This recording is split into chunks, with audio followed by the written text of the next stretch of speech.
Hello everyone, welcome to my channel. இன்னைக்கு நம்ம standard 10th maths chapter number 1 relation and ஃபங்க்ஷனில் exercise 1.5ல 7th sum வந்து பார்க்க போகிறோம். கொஷின் என்ன கொடுத்துருக்காங்கன்னு பார்த்தீங்கன்னா எஃப்னு ஒரு ஃபங்க்ஷன் இருக்குது. அது எதோட மேப் ஆகுதுன்னு பார்த்தோம்னா R to R வந்து மேப் ஆகுது. R to Rங்கிறப்ப ரியல் நம்பர் வந்து மேப் ஆகுது. அடுத்து ஜின்னு ஒரு ஃபங்க்ஷன் இருக்குது, அதுவுமே வந்து R to R தான் கொடுத்துருக்காங்க. அப்படின்னா ரியல் நம்பர் வந்து மேப் ஆகுது. அதை அதாவது எஃப்ங்கிற அந்த ஃபங்க்ஷனை எப்படி டிஃபைன் பண்ணுறாங்கன்னு பார்த்தீங்கன்னா f of x is equal to x power 5 கொடுத்துருக்காங்க. அடுத்து ஜிங்கிற அந்த ஃபங்க்ஷனை எப்படி டிஃபைன் பண்ணுறாங்கன்னா g of x is equal to x power 4 கொடுத்துருக்காங்க. அடுத்து என்ன கண்டுபிடிக்க சொல்லியிருக்காங்கன்னா எஃப்பும் ஜியும் ஒரு 1-to-1 ஃபங்க்ஷனாங்கிறத கண்டுபிடிக்க சொல்லியிருக்காங்க. அடுத்தது f of ஜியும் ஒரு 1-to-1 ஃபங்க்ஷனாங்கிறத கண்டுபிடிக்க சொல்லியிருக்காங்க. ஃபஸ்ட்டு நான் வந்து கொடுத்துருக்க கண்டிஷன் வந்து எழுதிக்கிறேன். ஃபஸ்ட்டு 1-to-1 ஃபங்க்ஷனாங்கன்னுட்டு கண்டுபிடிக்கிறதுக்கு ஒரு ப்ரொசீஜர் இருக்குது. ஆரோ டயக்ராம் இல்லாமே பண்ணிடலான்னுட்டு நான் நிறைய வாட்டி வந்து மென்ஷன் பண்ணியிருக்கேன். அது எந்தெந்த எக்ஸாம்பிள் சம்மில் வந்து நான் மென்ஷன் பண்ணியிருக்கேன்னு பார்த்தோம்னா எக்ஸாம்பிள் 1.16 வந்து அது எப்படி பண்ணணுன்னுட்டு மென்ஷன் பண்ணியிருந்தேன். அடுத்தது எக்ஸைஸ் 1.4லையுமே வந்து மென்ஷன் பண்ணியிருந்தேன். எங்கன்னு பார்த்தோம்னா 7th சம்மில் வந்து நான் மென்ஷன் பண்ணியிருப்பேன். அதே மாதிரி இங்கேயும் 7th சம்மில் தான் வந்திருக்கு. இங்கேயும் 1-to-1 ப்ரூவ் பண்ணணும். 1-to-1 ப்ரூவ் பண்ணுங்கிறப்ப நான் கொடுத்துருக்க function f of x-ஐ f of x1 நான் எடுத்துக்கிறேன், f of x2 ரெண்டுமே ஈக்குவல்னுட்டு நான் ப்ரூவ் பண்ணிட்டேன்னா, அதாவது x1 is equal to x2 எனக்கு இங்கே கிடச்சிருச்சுன்னா அது ஒரு 1-to-1 ஃபங்க்ஷன். அதுவே x1 x2 ஈக்குவல் இல்லாமல் வேறு ஏதாச்சும் நாட் ஈக்குவலாக கிடச்சிச்சுன்னா அது 1-to-1 ஃபங்க்ஷன் கிடையாது. இப்போ நான் எஃப்க்கு தான் வந்து பார்க்க போகிறேன். அப்படின்னா f of x1 equal to f of x2. இப்போ எனக்கு கொடுத்துருக்க ஃபங்க்ஷன் என்னது, எஃப் வந்து பார்த்தோம்னா x power 5. அப்படின்னா எக்ஸுக்கு பதிலாக x1 வந்து சப்ஸ்டியூட் பண்ணோம். அப்படின்னா x1 power 5 is equal to x2 power 5 எனக்கு கிடைக்கும். பவரில் 5 இருக்கிறனா ரெண்டு சைடுமே பவரில் 5 தான் வந்துருக்கு. அதனால் நான் இங்கே என்ன பண்ண போகிறேன்னு பார்த்தீங்கன்னா ரெண்டு சைடுமே பவர் 5 இருக்கிறதுனால 5th ரூட் வந்து எடுக்கிறேன். 5th ரூட் வந்து எடுத்தேன்னா எனக்கு என்ன கிடைக்கும்னு பார்த்தீங்கன்னா ரூட்டும் ஸ்கொயரும் எனக்கு கேன்சல், அதாவது ரூட்டும் பவர் 5ம் எனக்கு கேன்சல் ஆகிடும். கேன்சல் ஆகி மீதி எனக்கு x1 is equal to x2 கிடச்சிடும். கிடச்சதுக்கப்புறம் எனக்கு பார்த்தீங்கன்னா இங்கே நான் என்ன ஸ்டார்டிங்கில் சொன்னேன் x1 equal to x2 கிடச்சிச்சுன்னா அது 1-to-1 ஃபங்க்ஷன் சொல்லியிருந்தேன். இங்கேயே அதே மாதிரி x1 is equal to x2 கிடச்சிச்சு, அதனால் இட் இஸ் 1-to-1. நம்மளை 3 கண்டுபிடிக்க சொல்லியிருந்தாங்க, எஃப் ஜி அதுக்கப்புறம் எஃப் ஆஃப் ஜி. அதில் எஃப்ங்கிறது 1-to-1 கண்டுபிடிச்சாச்சு. அடுத்து ஜி வந்து கண்டுபிடிக்கணும். ஜியும் அதே மாதிரி தான் எடுத்துக்கிறேன். g of x1 is equal to g of x2 நான் எடுத்துக்கிறேன். அப்படி பார்த்தோம்னா எனக்கு g of x1ங்கிறப்ப g of x என்னன்னு பார்த்தோம்னா x power 4.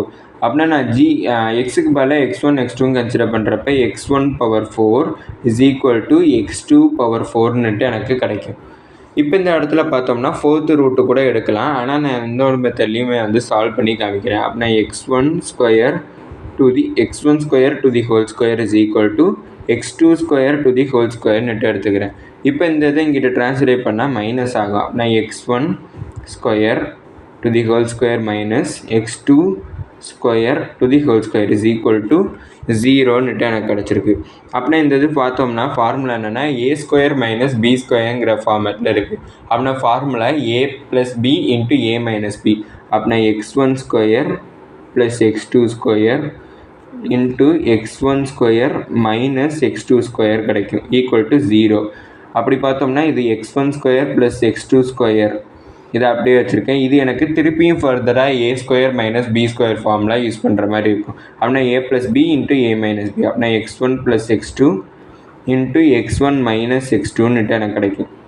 இப்போ நான் ரெண்டு ஆன்சர்ஸ் வந்து எனக்கு கிடச்சிருக்கு, x1 plus x2 x1 minus x2. அப்படின்னா x1 plus x2வை ஈக்குவல் டு 0 கன்சிடர் பண்ணுறேன். அப்படி x1 மைனஸ் x2வை ஈக்குவல் டு 0 கன்சிடர் பண்ணுறேன். இப்போ இந்த ப்ளஸ் x2 இங்கிட்டு போச்சுன்னா மைனஸ் ஆகும். அப்படின்னா x1 is equal to minus x2. அடுத்து x1 is equal to x2. எனக்கு இங்கே x1 is equal to x2 வந்திருக்கு. ஆனால் இன்னொரு சொல்யூஷன் என்ன வந்திருக்குன்னு பார்த்தோம்னா x1 is equal to minus x2ன்னு வந்திருக்கு. அப்படி பார்த்தா இது எனக்கு ஈக்குவலாக இல்லை. அப்படின்னா இட் இஸ் நாட் 1-to-1.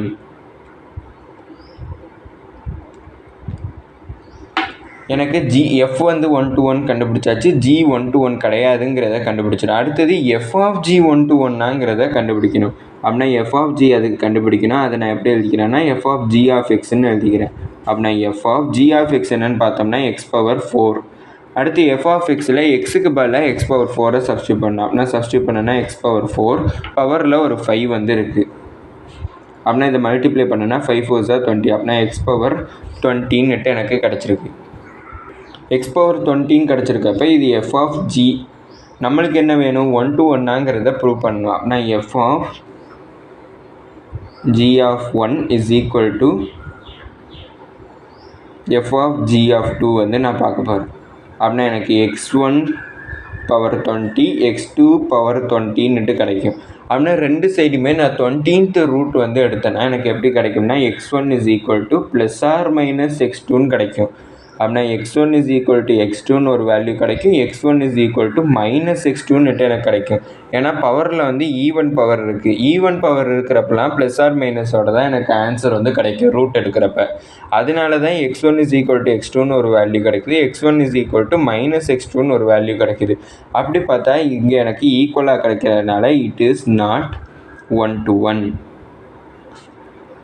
அப்படி பார்த்தோம்னா எனக்கு எஃப் மட்டும்தான் 1 to 1, ஜியும் எனக்கு எஃப் ஆஃப் ஜியும் 1 to 1 கிடையாதுங்கிறத கண்டுபிடிச்சிட்டோம். இதோட இந்த வீடியோ முடிஞ்சிச்சு. மறக்காமல் நம்ம சேனலை சப்ஸ்கிரைப் பண்ணி சப்போர்ட் பண்ணுங்கள். நீங்கள் கொடுக்கக்கூடிய ஒவ்வொரு சப்ஸ்கிரைபும் எனக்கு மிகப்பெரிய சப்போர்ட்டாக இருக்கும். தேங்க்யூ.